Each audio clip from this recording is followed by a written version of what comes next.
की मेन शहरामध्ये बाबासाहेबांच्या पुतळ्याला चिटकून ही त्यांनी सभा घेतलेली आहे। पहिली सभा खंड न पाडता अनेक वर्ष चालू राहील अशी मी अपेक्षा आयोजकांकडून बाळगतो आणि त्यांना शुभेच्छा देतो। मित्रांनो, अनेक प्रश्न आहेत। महामानव डॉक्टर बाबासाहेब आंबेडकरांची जयंती आहे। ज्या समाजाला माणूस म्हणून जगण्याचा अधिकार नव्हता, जनावरांना पाणी प्यायची मुभा पण माणसाला पाणी पिऊ दिलं जात नव्हतं, विषमतेच्या उतरंडीने आम्हाला कुठं अंगठ्यातून जन्माला, कुठं पायातून जन्माला, कुठून हितून जन्माला, कुठं तिथून जन्माला,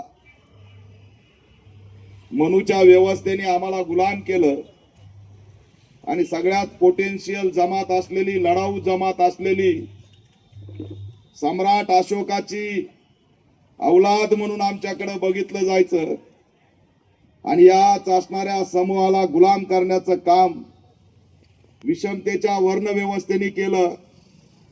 कदाचित डॉक्टर बाबासाहेब आंबेडकर जर नसते तर हे स्वाभिमानाचं जगणं आमच्या वाट्याला आलं नसतं। कदाचित जर बाबासाहेब नसते तर आजही आमची अवस्था जनावरांसारखी झाली असती। आम्हाला माणूस म्हणून जगण्याचा अधिकार मिळाला ही बाब जरी खरी असली तरी त्या पलीकडे बाबासाहेब बघण्याची दृष्टी या देशात निर्माण होत नाहीये, दुर्दैव आहे। आजूबाजूच्या देशामध्ये जन उठावानी कहर घातलेला आहे। तुम्ही जर नेपाळ बघितला असेल, अमेरिका बघितला असेल, इतर देश बघितले असतील, जन उठावाच्या माध्यमातून सरकार कोलमडायला लागले। पण या देशात अनेक जातीचे, अनेक भाषाचे, अनेक धर्माचे लोक राहतात। गेल्या 100 वर्षापासून हा देश एक संध आहे, तो डॉक्टर बाबासाहेब आंबेडकरांच्या संविधानामुळे। हा फक्त बाबासाहेबांच्या लेकरांचा प्रश्न नाही, हा फक्त बाबासाहेबांच्या अनुयान पर्यंत जयंती नाही, तर समग्र भारतीय या सगळ्यांची असणारी ही जयंती आहे। पण दुर्दैवाने बाबासाहेबांकडे दलित म्हणून बघितलं जातं, दुर्दैवाने एवढ्या मोठ्या विद्वानांना नाकारायचं काम केलं जातं आणि ज्याचं काहीच योगदान नाही माफीशिवाय तेच असणारे इथं महापुरुष म्हणून गणले जायला लागलेत, अशी स्थिती आहे। काळ बदललाय, परिस्थिती बदलली आहे आणि आज खऱ्या अर्थाने माणसाच्या अस्तित्वाची प्रश्न निर्माण झालेला आहे। आज माणसाचं अस्तित्व धोक्यात आलेलं आहे। जात धर्म त्याच्या पलीकडे जाऊन मानव हाच या ठिकाणी उद्ध्वस्त व्हायला लागला, अशी व्यवस्था आपण या ठिकाणी बसवलेली आहे। आपण जर बघितलं जागतिक पातळीवरती, हे कोरोना आला, अमुक आला, ढमुक आला, लोकसंख्या घटवण्यासाठीचे अनेक नाटक आले, पण बाबा हो त्यासाठी अनेक काही दुसरे पर्याय आणा, पण यांनी असणारं माणूस संपवण्याचाच अजेंडा राबवलेला आहे। जे काही चालू आहे, गॅस तुटवडा, पेट्रोल तुटवडा, महागाई, बेरोजगारी, इपिस्टिन फाईल 12 भानगडी, हे असंच नाही, या ठिकाणचा 70% बहुजन पुन्हा संपुष्टात आणण्याचं षडयंत्र रचलं जातंय। आजची लढाई माणसाच्या अस्तित्वाची लढाई आहे। आज जर आपण जागरूक नाही राहिलो तर जात धर्म सगळ्याला सांगतोय की सगळेची सगळे उद्ध्वस्त झाल्याशिवाय राहणार नाही, एवढी गंभीर स्थिती आज निर्माण झाली। आज सगळं भूलभुलैया दिसतंय, जे मीडियात पेरलं जातंय तेच असणारं आपल्याला खरं वाटायला लागतं आणि तेच असणारं आपण मानायला लागतो। फॅब्रिक प्रश्न निर्माण झाले, अन्याय अत्याचाराने कहर घातलाय, लढायला कुणी नाही, लढाई सगळ्यांनी सोडलेली आहे, सगळ्यांनी माना टाकलेल्या आहेत, सगळ्याच्या मानात पट्टे आहेत। 4-2 लोक गुलाम करून घेतलेत आणि सगळा समाज गप्प केलेला आहे। परिस्थिती एवढी भीषण आहे, गाव कुसामध्ये हा दीपक केदार लढत राहतो, महाराष्ट्र पिंजून काढतो, एकही दिवस मी घरी नाही, रोज कुठं ना कुठं अन्याय सुरू आहे, कुणाचं हत्याकांड झालंय, कुणाला मारलंय। राज्यभर फिरत असताना मी बघतोय, आजच त्या ठिकाणी एक घटना हाताळून आलो, पुण्यामध्ये परवा दिवशी त्या पीडितेला भेट दिली। भाजपचा असणारा वकील विधी शाखेचा प्रमुख, त्याच्या ऑफिस मध्ये काम करणाऱ्या आमच्या पूनम मून, जी दलित आहे, बौद्ध समाजाची आहे, तिला मारून टाकलं, तिची हत्या केली. हा भाजपचा पदाधिकारी आहे. ही घटना दडपण्यासाठी अनेक षडयंत्र रचले गेले. कुणी तिच्या घरी जायला तयार नव्हतं. हा दीपक केदार तिच्या घरी गेला म्हणून ती घटना बाहेर आली. मीडिया आमच्या बाजूनी नाही. अरे एवढी क्रूर हत्या होती. 35 वर्षाची आमची ती भगिनी, तिची काय चूक? ती सुंदर दिसत होती, ती रमाईची लेक होती, आणि ती सुंदर दिसती म्हणून तिच्या बायकोला वाटलं की माझ्या नवऱ्यासोबत काहीतरी आहे. तिने सुपारी दिली की काय केलं माहित नाही, पण ऑफिसला गेलेल्या आमच्या भगिनीला संपून टाकलं. संपवलं कसं? अरे सरळ मारलं नाही. तिच्या फक्त चेहऱ्यावरती 56 कोयत्याचे वार आहेत. तिचा चेहरा ओळखू येत नाही. तिची खोपडी तोडली आहे, तिचे दोन्ही हात तोडलेत. एवढी क्रूर हत्या आमच्या दलित लेकीची केली. 14 एप्रिलला घरामध्ये तिने शॉपिंग केली, कपडे नवीन घातले, 14 एप्रिल आनंदात केली. आणि 16 तारखेला ती ऑफिसला गेली तर तिच्यावरती घात केला. आरोपी एक दाखवण्याचा प्रयत्न केला. मला सांगा, एक महिला 56 वार करू शकते का? तिथं बॅग तुटलेली आहे, तिथं दांडा पडलेला आहे, तिथं लोखंडी रॉड पडलेला आहे. तिला काहीतरी षडयंत्र करून मोठ्या प्रमाणात मारण्यात आलं. नवरा जेव्हा विचारायला गेला की बाबा माझी बायको तुझ्या ऑफिसला आली होती, साहेब कुठं गेली? तर तो हरामखोर भाजपचा तो अटक केलाय हत्यारा, तो म्हणतो तुझी बायको रुसून गार्डन मध्ये गेली असं, जाऊन बघ. तो गार्डन मध्ये गेला, झाडं शोधायला लागला, बाकडे शोधायला लागला. एक लहान लेकरू 5वी 6वीच मुलगी ती बगलाला बांधून आपल्या आईला बघायला लागली. त्यांनी फोन केला, साहेब इतर गार्डन मध्ये नाही. तो म्हणला एक बटाटे नावाचा कुणीतरी त्याच्या गाडीवर बसून गेली असं, त्याला विचार. पुन्हा त्याच्या घरी शोधाय गेला. जवळपास 1.5 ते 2 दिवस तो असणारा तिचा पती आणि लेकरू आपल्या बायकोला सापडत होत. आणि ज्या वेळेस त्याला वाटलं की आता मी ऑफिस मध्ये जाऊन बघितलं पाहिजे, त्यांनी शटर उघडलं. पूर्ण अंधार होता. आतल्या कॅबिन मध्ये एका कोपऱ्यात त्या आपल्या भगिनीला तिच्या पोत्यात भरलेली अर्धी पडलेली होती. पोत्यात हात जावत नव्हते म्हणून हात सुद्धा बिचारीचे तोडले. आणि ज्या वेळेस अंधारात त्यांनी चाच पडलं, बघितलं तर काही भेटलं नाही. आणि जसा बाहेर निघायला लागला तर त्याच्या पायाला रक्त लागलं. आणि त्यांनी ज्यावेळेस आतमध्ये जाऊन बघितलं तर त्याची बायको ओळखू सुद्धा येत नव्हती, फक्त कपडे दिसत होते, सगळा चेहरा संपलेला होता. हे भाजपच्या कार्यकर्त्यांनी केलं, हे भाजपच्या नराधमांनी केलं. आणि चला दुसरीकडे नौटंकी करता, नारी शक्तीसाठी मोर्चे करता. लाज वाटली पाहिजे. देवेंद्र फडणवीस एकही मिनिट खुर्चीवर बसता कामा नये, राजीनामा दिला पाहिजे. या ठिकाणी नैतिक अधिकार नाही खुर्ची बसण्याचा. तुम्ही नारी शक्ती मोर्चा काढताय. 56 वार आमच्या बहिणीवर केलेत का? दलिताचा लेकरू नारी नाहीये? कुठे आहे ती रडणारी चित्रा वाघ? ती नवरीत राहणार रडत होती अमरावतीला. अरे कुठे आहे? कशासाठी रडती? अरे त्या अमरावतीच्या त्या तिचा मेळघाटचा नावाचा जो मतदारसंघ आहे, आदिवासी लोक आजही आदिवासी आया बहिणी या नवनीत राणाच्या मतदारसंघात स्थन उघडे ठेवून फिरतायत. लाकडावर डिलिव्हरी होत्यात, नाल्यावरून त्यांना दवाखान्यात जाता येत नाही. अरे तिथं आदिवासी काय नारीच नाही का? कुठे नीलम गोरे? रस्त्यावर येता, नाटका करता, सत्ता तुमची, सरकार तुमची, मागण्या कुणाकडे करताय? कोणती नारी शक्ती? अरे आमचे लेकर मारले, त्या लातूरमध्ये मातंग समाजाची अनुष्का पाटोळे यांनी मारून टाकली. नवीन शिकणारी केंद्रीय विद्यालयात कोण विचारणार आम्हाला? 1800 विद्यार्थी मध्ये तिचा 6वा नंबर आला होता.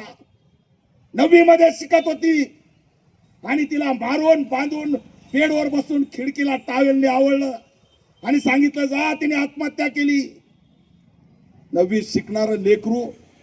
ज्यावेळेस मी तिच्या घरी गेलो, तिची आई त्या खुर्चीला डोकं ठेवून रडत होती आणि तिच्या फोटोच्या पुढं भारतीय संविधान ठेवलं होतं.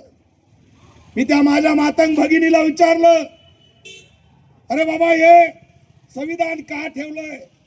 त्यावेळेस ती म्हणली की ही जी निळी पट्टी आहे ना बाई, या निळी पट्टीपर्यंत माझी लेक संविधान वाचत गेली होती. ते संविधान पूर्ण वाचत वाचत अनुष्का पाटोळे आली होती. एवढी हुशार पोरगी आमची मारली, फाशी दिली आणि बेडवर बसवलं. नाही कोणी नेता गेली महिला बीजेपीची भेटायला, ना बोलला RSSचा कुणी, ना बोलला कुणी हिंदुत्ववादी. चला यांचे हिंदुत्ववादी तिकडे जात नाहीत, पण इकडे दुसरीकडे नाटक करायला. कोणत्या पाद्रीने या ठिकाणी आमच्या ख्रिश्चन समाजाच्या कधी कोणत्या महिलाचं शोषण केलं सांगा?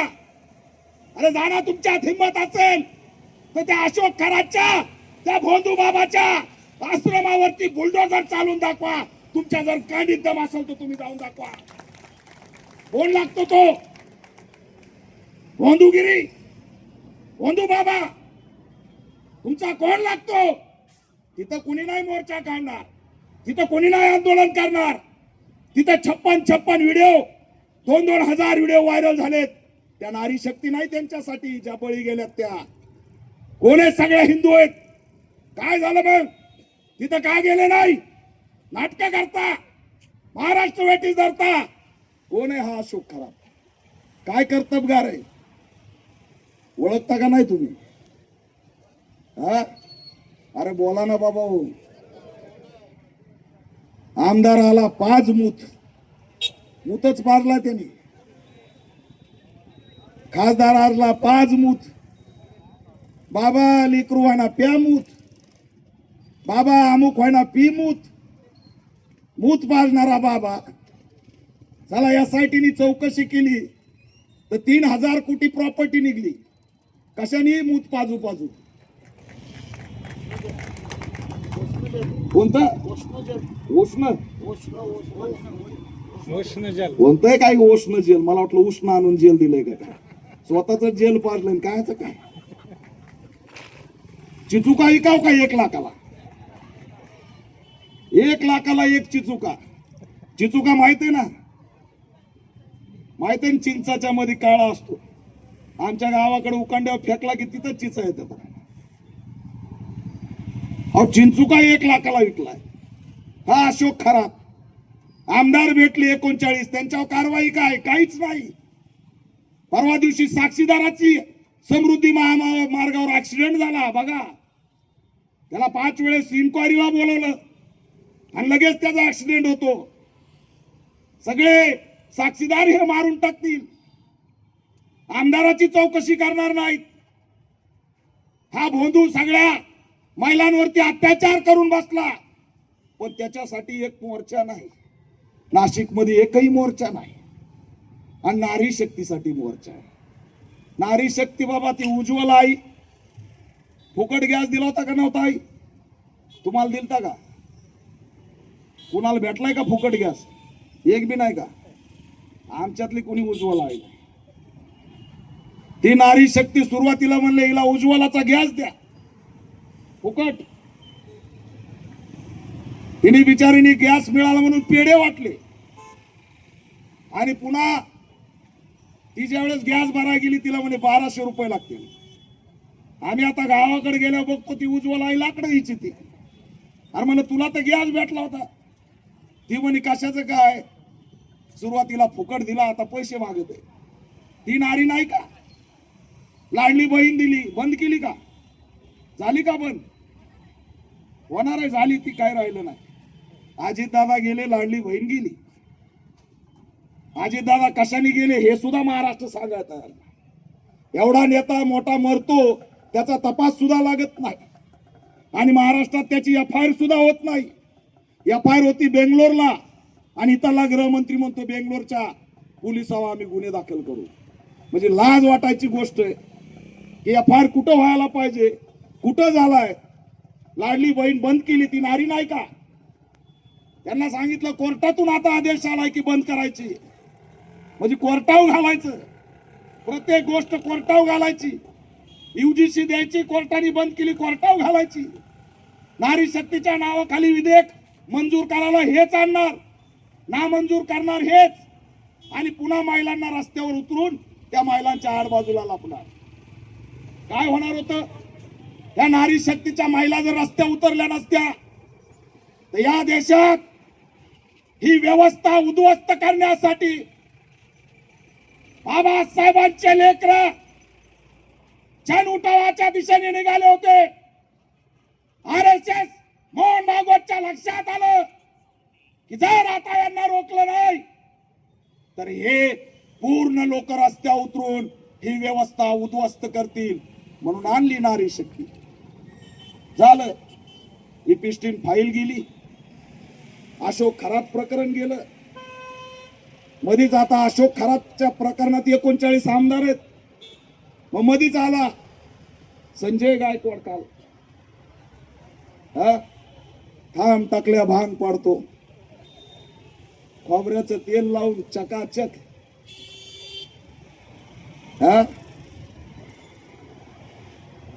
काय म्हणे ते पानसरे करतो तुझा. त्यांची भाषा आमदार आहे. त्या बिचारा प्रशांत आंबे आता उद्या कोल्हापूरला मी भेटन त्याला. त्याला म्हणे तुला तरवानीने कापतो, तुला पानसरेकडे पाठवतो, तुझ्या आईला अमुक, तुझ्या बायकोला तमुक. बाई संस्कृती एकनाथ शिंदेच्या आमदाराची. गृहमंत्री झोपलेत का? देवेंद्र फडणवीस हे आमदार कुणाचे? हे कुणालाही फोन करून शिव्या देणार आणि ते आम्ही सहन करणार. याद राखा, हा कोणी चिरकोट संजय गायकवाड आहे, त्याला आमचा इशारा आहे. प्रशांत आंबीच्या केसाला जरी हात लागला तर याद राखा, राहिलेले 4 केस सुद्धा डोक्यावर राहणार नाही. तेवढी ताकद या महाराष्ट्रात आंबेडकरी समाजाची. लक्षात ठेवा. कुणाला ललकारताय, कुणाच्या विरोधात जात आहे? अरे ते पोराला मानावं लागेल. काय उत्तर दिले? 13 मिनिटांमध्ये एकही शिवी दिली नाही. तो एवढाच म्हणला, अरे बाबा मी झोपडपट्टीचा लय शिव्या देऊ शकतो रे. बरं झालं त्यांनी पट्टा सुरू केला नाही, तर त्याच्याकडे काय नामदेव ढासळच होता सगळा. अरे आमच्याकडे किती शिव्या आहेत राव. मी तर म्हणतो एक दिवस बुलढाण्यातच शिवीगाळ परिषद लावा. शिव्यानी मरून जातील हे. ते सोशल मीडिया आमच्या 2-3 बाया येतात. एक आहे ते जात नाव आठवणा मला, रागात पेना. आमच्या 2-3 बाया बी कामाला लावल्या ना तर नुसतं विचार करू करू मरतील, अर्थ काढू काढू. कशाचा अर्थ काय होता? आणि शिवीची भाषा आम्हाला शिकवणार संजय गायकवाड, आम्हाला शहाणपणा शिकवणार. मी त्याला प्रश्न विचारला, काय करत होता तू विधान भवनात? स्वतःच्या बुलढाण्याला 4 गेट लावले, 2-4. एकाला प्रतापगड नाव, एकाला अमुकगड नाव, आणि कमानीला गेटाला नाव कुणाचं? गडाचं. आणि बुलढाण्याच्या मध्ये काय विक्री? दारू, बियर बार. गडावर हे चालायचं महाराजाच्या. कोण करतंय अपमान? कोल्हापूरच्या विद्यापीठाचं नाव काय मला सांगा? काय नाव आहे? शिवाजी विद्यापीठ. मग हे काय झोपला होता का? हे सरकार झोपलं होतं का? एकनाथ शिंदे झोपलेले आहेत का? देवेंद्र फडणवीस झोपलेले आहेत का? कोल्हापूरच्या विद्यापीठाचं नाव शिवाजी विद्यापीठ का ते छत्रपती शिवाजी महाराज विद्यापीठ केलं नाही? हा प्रश्न तरी यांनी का विचारला नाही? हा प्रश्न मी विचारतोय. काय केलं नाही करू शकत. भांडण काढायचंय, चर्चेत यायचंय, अशोक खरात फाईल दाबायची. त्या अशोक खरात फाईलची चौकशी झाली तर दीपक केसरकर 1 मिनिटात आत जातो. म्हणून काय करायचं? तर गरीबाला शिव्या द्यायच्या, अरे गरीब नाहीत रे. सांगली, कोल्हापूर, आंबेडकरी आणि कम्युनिस्टाची तुम्हाला ताकद माहित नाही. कुणालाही अंगाव घ्या, पण आंबेडकरी आणि कम्युनिस्टाला जर अंगाव घेतलं तर तुमची पळता भुई होईल. एवढी ताकद या महाराष्ट्रात, लक्षात ठेवा. तुम्ही कुणाच्या नादी लागले? हे सगळं हिसकून घ्यायला निघालेत, लक्षात ठेवा. आणि म्हणून सतर्क व्हा. कुणी उठू द्याव, दीपक केदार खंबीर आहे. ख्रिश्चन समाजाला सांगतो, घाबरू नका. काही घाबरायची गरज नाही. मुस्लिमांना सांगतो, मुस्लिम असो, ख्रिश्चन असो, दलित असो, बहुजन असो, लक्षात ठेवा, कुणाच्या बापाला घाबरू नका. तुमचा बाप तुमच्या पाठीशी आहे, डॉक्टर बाबासाहेब आंबेडकर. कशाला कुणाला घाबरताय? 4-4 टकूचे गोळा करून गँग तयार करणार आणि धर्माच्या नावाने हातडोम माजवणार. तुमच्या बापाची मक्तेदारी नाही. हे संविधानाचं राष्ट्र आहे. इथं आर्मी आहे, इथं पोलीस आहे, इथं नौदल आहे, इथं सेना आहे. बाकी कुणाची गरज नाही. देश सक्षम आहे. आणि कुणी नाटक करत असेल तर त्याच्यासाठी पॅन्थर सुद्धा उभा, एवढं लक्षात ठेवा. काही झालं की जिहाद, देव जिहाद, देव जिहाद. अरे उद्या पोळी जिहाद, कांदे जिहाद, बटाटा जिहाद, वाघे जिहाद, कुछ भी जिहाद लाएंगे चाचा. आपको बोल रहा हूं, आप आए तो अच्छा हुआ. मुस्लिम समाज आता नहीं वो दुर्भाग्य. कुछ भी जिहाद लाएंगे, कुछ भी जिहाद, लैंड जिहाद. अब ये कोई जिहाद होता है क्या? है बरं झालं लँड जिहाद किरीट सोमायनी म्हणून आहे, तर वेगळंच होतंय. बोबड आहे ते. काय परवा दिवशी आणला कॉर्पोरेट जिहाद. अरे कसला जिहाद कॉर्पोरेट? काय असतोय? कॉर्पोरेट क्षेत्रात मुस्लिम तरुण आहेत, त्यांना आता बाजूला करायचं. रोडवरच्या मुस्लिमांना टार्गेट केला, आता कंपन्यातल्या मुस्लिमांना टार्गेट. कॉर्पोरेट जिहाद म्हणून प्रकरण लावलं आणि ते निघलं प्रेम प्रकरण. काय करणार आहे तुम्ही आता? लय मोठा मोर्चा काढला. त्या अकोल्यामध्ये मी काल गेलो होतो. अकोल्यात मी मोठा मोर्चा काढला. फौजी मारला होती, तिथं देशाचा फौजी सैनिक मारलाय. बौद्ध समाजाचा होता. जयंतीचे कपडे घ्यायला सुट्टी घेऊन घरच्याला शॉपिंग करण्यासाठी आला होता. 2 वर्षाचं लेकरू आहे. आणि शेजारी राहणारा जातीवाद म्हणला, साला 9 वर्षापूर्वी याच्याकडे खायला भाकरी नव्हत्या, बाबासाहेबाच्या आरक्षणामुळे नोकरी मिळाली आणि आता घर बांधलंय, नीट राहतोय.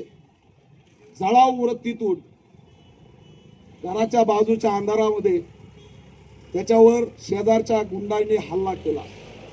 हल्ला एवढा गंभीर होता की त्याची खोपडी तुटली आणि त्याच्या तोंडात फक्त 17 दात राहिले. आणि जर हा जगला तर यांनी जबाब देऊ नये म्हणून त्याची जीभ छाटली. हो, म्हणजे जबाबामध्ये आणि नावं घेऊ नये म्हणून जीभ छाटली. आणि एवढा क्रूर हल्ला केला, तो जगलाच नाही, मेला. मी त्याच्या घरी गेलो, तो कुणीच गेलं नाही. ना खासदार गेला, ना आमदार गेला, ना आमच्या राज्याच्या गृहमंत्र्यांनी एक ट्विट केलं. काय करतोय तो? 9 वर्ष झालं देशाची सेवा, फौजी येतो. आणि त्याचे हाल काय केले? कुत्र्यासारखे. त्याला प्रशासन सुद्धा अंत्यविधीला आला नाही. मी मोठा मोर्चा त्या अकोल्यामध्ये काढला. हे कुणाचेच नाहीत. प्रश्न असा आहे की संघटनांशिवाय पर्याय नाही, लक्षात ठेवा. संघटना असतील तर या ठिकाणी अस्तित्व टिकणार आहे. आणि म्हणून मुस्लिम असो, सर्व दलित, बहुजन, आदिवासी, ख्रिश्चन असो, हे कायम लक्षात ठेवा. आज प्रत्येक जण रडारवर आहे. तुम्हाला वाटत असेल हे मुस्लिमावर चालू आहे, आपलं काही नाही. कुणाला वाटत असेल ख्रिश्चनावर चालू आहे, आपलं काही नाही. कुणाला वाटत असेल दलितावर चालू आहे, आपलं काही नाही. पण तुम्ही सगळे यांच्या टार्गेटवर आहेत, एवढं लक्षात ठेवा. हे प्रत्येकाला टार्गेट करतायत. आणि तुम्ही एकच गोष्ट लक्षात ठेवा की जर दलित, आदिवासी, ख्रिश्चन, मुस्लिम आणि बहुजन एकत्र आले तर या देशातली सर्वात मोठी ताकद या बाबासाहेबांच्या निळ्या झेंड्याची झाल्याशिवाय राहणार नाही, एवढं लक्षात ठेवा. फक्त एक या एकजुटीने राहा. कशाला घाबरता? ख्रिश्चन समाजाला मी आव्हान करतो. मी होतो त्या आंदोलनात. सायराट कडू म्हणे, त्याला काय माहिती? अरे ज्या डायरेक्टरनी सायराट बनवलाय त्यांनीच तो झाब्याचा पिक्चर बनवलाय ना. काय नाव आहे त्याचं? नाही, झाब्याच्या पिक्चरचं नाव हा फॅन्ड्री. तू सायराट बनवशील तर फॅन्ड्री मधला झाब्या दगड मारणारच ना, मारणार का नाही? आणि मग सायराट करून अमुक करून ढमुक करून महाराष्ट्रभर रान पेटवलं गोपीचंद पडळकर. नाटकं करायचे नाही.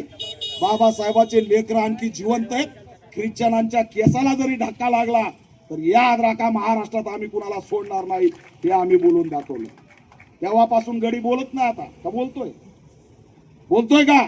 अरे बोला रे जोरात, इथं उभा आहे मी. उभा असल्यावर घाबरत जाऊ नका. तू घाबरणारच ना. खाली बसणार बाबा, मला तुझी लय गरज आहे. फक्त 5 मिनिटांनी थांब. कोणाला घाबरायचं नाही. ख्रिश्चन समाजाने या ठिकाणी समजायचं नाही की आम्ही काहीतरी इथं राहतोय. बाबासाहेबांनी तुम्हाला अधिकार दिला, संविधान दिलंय, तुम्हाला या ठिकाणी धर्म स्वातंत्र्य दिलंय. ते धर्म स्वातंत्र्य कुणालाही आम्ही हिसकावून घेऊन देणार नाही, हे सुद्धा या माध्यमातून सांगतो. काय नाटकं लावलेत? 15 दिवस झाला अकोल्याला घरामध्ये ख्रिश्चन समाजाचं कुटुंब बसलंय. डायरेक्ट आले, धर्मांतर उचला. काल पुण्यामध्ये एक पास्टर सचिन म्हणून आहेत पुण्यातले, त्यांचं नाव माहिती का पूर्ण? पास्टर सचिन. त्यांच्या घरात घुसले. धरा एक धर्मांतर. अरे घरात म्हणे प्रार्थना माझी चालू आहे. पोलिसांकडे गेल्या, पोलीस म्हणले अरे का बावळे झाले काय? ते त्यांच्या घरात त्यांची प्रार्थना करतात, त्यांना बी उचलून आणायला लागला. तिकडे पुण्याच्या कॅन्टॉन्मेंट मध्ये एक चर्च आहे, ते पाडण्यासाठी यंत्रणा आली. आणि म्हणून हे काही थांबलं नाही, लक्षात ठेवा. एकजुटीने उभा राहा आणि ताकदीने समाज आपला या ठिकाणी आपला मोठ्या प्रमाणात. चला बोला, इकडे बघा रे बाबा, कुण नसतंय. जब पैंथर खड़ा है तो पैंथर खड़ा है, बाकी कोई खड़ा नहीं होता. बाबा साहब या है और या दीपक केदार है, याद रखो. त्याच्यामुळे काही लक्ष देऊ नका. तुम्ही तुमच्यावर आलेल्या कोणत्याही गोष्टीला घाबरायचं कारण नाही. जय भीम क्रांती सेना उभा राहिलेली आहे. त्या जय भीम क्रांती सेनेला मी शुभेच्छा देतो. आमचे ख्रिश्चन समाजाच्या संदर्भात काही झालं तरी तिकडे एक दुसरे डॅशिंग आमचे ढाण्या वाघ बसलेले आहेत, जयसिंगपूरचे डॉक्टर गणेश वायकर. कधी त्यांना संपर्क साधा, ते माझे संपर्क प्रमुख आहे. मला आवाज द्या, माझा नंबर आहे. मुस्लिम, आदिवासी, ख्रिश्चन, मातंग कुणी असो, सगळ्यासाठी मी लढतोय. आज दुपारी एका मातंग मुलीला भेटून आलो. एवढ्या घाण शिव्या दिल्यात तिला. का तर तिने लव्ह मॅरेज केलंय, आणि लव्ह मॅरेज त्याच्यासोबत केलंस म्हणून तू माझ्यासोबत सुद्धा सलगी केली पाहिजेस म्हणून तिच्यावर प्रेशर आणलं. पाटील म्हणतो मी दादा ठेवतो, कॉल रेकॉर्डिंग वरती म्हणतो तू मातंग आहे, मांग आहेस, देडगी आहेस. रेकॉर्डिंग व्हायरल आहे. ती दुपारी ज्यावेळेस आली 13 मिनिटाची रेकॉर्डिंग मी ऐकली. मी तिचा व्हिडिओ टाकलाय माझ्या फेसबुकवर. माझ्या तळपायाची आग मस्तकाला गेली आणि कुठं जाऊन त्याला धरून पहिलं ठोकावं असं वाटलं. एवढं घाण बोललाय. काय कारण? ती मातंग आहे, दलित आहे, यांची नारी शक्ती आमच्याकडे नाहीये. मणिपूरचा उल्लेख केला. आता सध्या मणिपूरचं नेट बंद आहे, इंटरनेट फिनिश आहे. तिथं सरकार येताच भाजपाची दंगली सुरू झाल्यात. पाठीमागे मणिपूरमध्ये आपल्या आदिवासी भगिनीसोबत काय केलं. आज या वाशिमच्या लेकीसोबत जे झालंय मी ते टाकलं. एवढं गंभीर आहे की तुम्ही विचारूही शकत नाही. त्याच्यामुळे आपलं अस्तित्व लक्षात ठेवा, धोक्यात आलेलं आहे. आणि अशा स्थितीमध्ये अनेक षडयंत्र आपल्या विरोधात रचले. ज्यावेळेस RSSला समजलं की हे जागरूक जमात आहे, ही अंगावर येऊ शकते, देशामध्ये उलटापालट करू शकते, त्यावेळेस त्यांनी या ठिकाणी आपसातच भांडणं लावण्यासाठी षडयंत्र रचलं. भूषण गवई नावाचा जस्टिस इथं उभा केला आणि त्याने आरक्षणावरती घाला घातला. आरक्षणामध्ये तुकडे पाडण्याचं षडयंत्र समोर आणलं. हे आरक्षणातले जर तुकडे झाले तर लक्षात ठेवा, संपूर्ण आरक्षण संपल्याशिवाय राहणार नाही. आणि म्हणून हे आरक्षण वाचवायचं असेल तर आपल्या सोबत झालेलं षडयंत्र वळका आणि एकजुटीने या ठिकाणी राहा. आश्चर्य मला या गोष्टीचं वाटलं, दुधगावकर साहेब की ते जस्टिस झाले भूषण गवई, आपण पेढे वाटले. दलिताचे झालेत म्हणे जस्टिस. कुणाचे? दलिताचे. आणि ते काल गेले त्या वागेश्वरवाल्या त्या पोरालाच भेटलंय. पाय जस्टिस नागपूरचा गवई कुणाला भेटलंय? अरे त्याचं नाव वेगळं असेल रे, कसला स्वर आणि काय, कुणी काही स्वर लावित की झाली दुकान, चिठ्ठ्या वाचून दाखवित. हा, तुमच्या मनात अमुक आहे, तुमच्या मनात टमुक आहे. अरे विज्ञान आहे. मी खरोखर बाबासाहेबांचे एवढे उपकार मानतो की बाबासाहेबांनी बौद्ध धम्म दिला, नाही तर आपण बी मूत पिऊन आलो असतो त्या अशोक खरा. आज मी लिस्ट काढली, त्याच्यात आपला एक बी नाही. हे का नाही? का नाही? बाबासाहेबांनी 22 प्रतिज्ञा दिल्या. का नाही? बाबासाहेबांनी विज्ञान दिलं. पण त्यांनी काय दाखवायला सुरुवात केलं? अरे बाबा, महात्मा फुलेंनी तर खूप मोठा लढा उभा केला होता अंधश्रद्धेची हत्या करण्यासाठी. बाबासाहेबांनी तर मनुस्मृतीचं दहन केलं होतं. मग अशोक खरात कसा जिवंत आहे? बहुजन लेखी कसं काय चालल्यात? सगळ्या बहुजन लेखी तेवढं लक्षात ठेवा. हे तुम्हाला बघायला मनोरंजनाचं वाटतं, पण तुम्ही जर बारकाईने बघितलं तर पूर्णपणे बहुजन लेखी हिंदू समाजातल्या त्या ठिकाणी आहारी गेल्यात. आणि हे खूप गंभीर आहे. हे महात्मा फुलेंना हरवणारी प्रक्रिया आहे, ही बाबासाहेबांना हरवणारी प्रक्रिया आहे. आणि हे सातत्याने ते दाखवत आहेत की किती मोठी क्रांती झाली तरी या ठिकाणी बाबासाहेब आणि महात्मा फुलेला आम्ही प्रतिक्रांतीच्या माध्यमातून हरू शकतो, हे दाखवण्याचं काम त्यांनी केलं. पण आमचा भूषण गवई, काय कमी होतं भूषण गवईला? अरे जस्टिस झाला, आम्ही पेढे वाटले. भूषण गवई बाबासाहेबांच्या लेकरांची आज मान खाली गेली. कालपासून ज्यावेळेस त्या चिरकोट त्या असणाऱ्या छटाक पोरासोबत फोटो काढला, अरे कोण आहे तो? काय त्याच्याकडे विद्वत्ता? तो साला महाराष्ट्रात येतो, देशात फिरतो, हिंदू राष्ट्राची भाषा करतो. आणि आमचा जस्टिस गवई हे संविधान राष्ट्र आहे, हे बाबासाहेबांचं राष्ट्र आहे, हे सम्राट अशोकाचं राष्ट्र आहे, कोणत्याही धर्माचं राष्ट्र नाही. त्याच्या पाया पडायला लेकरं आणि बायका घेऊन तिथं गेलाय. धिक्कार आहे या भूषण गवईचा. आज त्याच्यामुळे आमची मान शर्मेने खाली गेली. अरे काय कमी आमच्याकडं? नागपूरला दीक्षाभूमी आहे, आधुनिक सारनाथ दिलाय बापाने आपल्या. बुद्ध धम्माची एवढी क्रांती केली, विज्ञानवादी धम्म दिलाय. आणि हा जस्टिस भूषण गवई त्या चिरकुट भोंदू पोराकडे जाऊन पाया पडलाय. लाज वाटते मला अशा माणसाची. आणि म्हणून उगाच आमचे बाबासाहेब म्हणले नव्हते की मुझे पढे लिखे लोगों ने धोखा दिया, त्यातलाच हा भूषण गवई, दुसरं तिसरं काही नाही. लक्षात ठेवा, अभिमान या गोष्टीचा वाटतो. भूषण गवई, जा तू पाया पड, जा तू हिंदू हो, जा तू हिंदुत्व घे, तुझ्यामुळे काही फरक पडणार नाही. अरे अभिमान याचा वाटतो की मजूर असलेला गाव कुसातला, गावातला, झोपडीतला माणूस निळा झेंडा घेऊन उभा आहे आणि तो जय भीम म्हणतोय. ही आमची ताकद आहे. लक्षात ठेवा, तुमची आम्हाला गरज नाही, काही गरज नाही. आणि म्हणून जाता जाता आरक्षण, लोकशाही, हे संविधान आज धोक्यात आलेलं आहे. मुस्लिम, आदिवासी, ख्रिश्चन एकत्र येऊन लढा. सगळे षडयंत्र करून तुम्हाला संपवतायत. फक्त तुमच्या कॉलरला कुणी हात घालायला आलं जोरात जय भीमचा नारा द्या. मीडिया आली तर जय भीम म्हणा, आणि कुणी षडयंत्रकारी आलं तर जय भीम म्हणा. कोणताच मायचा लाल तुम्हाला हात लावू शकत नाही, हे सुद्धा या ठिकाणी जाहीर करतो. आणि म्हणून हे सगळं सुरू असताना एपिस्टीन फाईल मुळे मोदीला घरी जावं लागत होतं. आता बोलतंय का कोणी काही? कुठं डान्स केला, काय केला, कोणी बोलतंय का? केला गायब मुद्दा. आणलंय काय? आता ते उपवर्गीकरणावर काय बोलावं? किती भयंकर आहे ते. मी कर्नाटकला जाऊन आलो, 10 लाख लोक रस्त्यावर उतरले आणि भाऊच भावाच्या विरोधात उभा राहिला.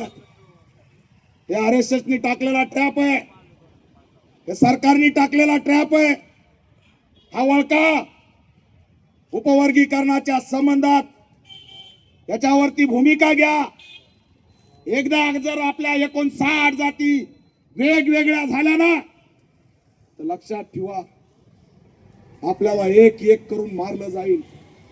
उद्या मातंग समाजाला मारलं तर मला येता येणार नाही, आणि उद्या बौद्ध समाजाला मारलं तर मातंगांना येता येणार नाही. अरे आपली नाळ एक आहे, आपण खातो बी एकच ना. काय खातो का नाही? त्याच्यामुळे लस देऊन सुद्धा वाचलोय बाबा.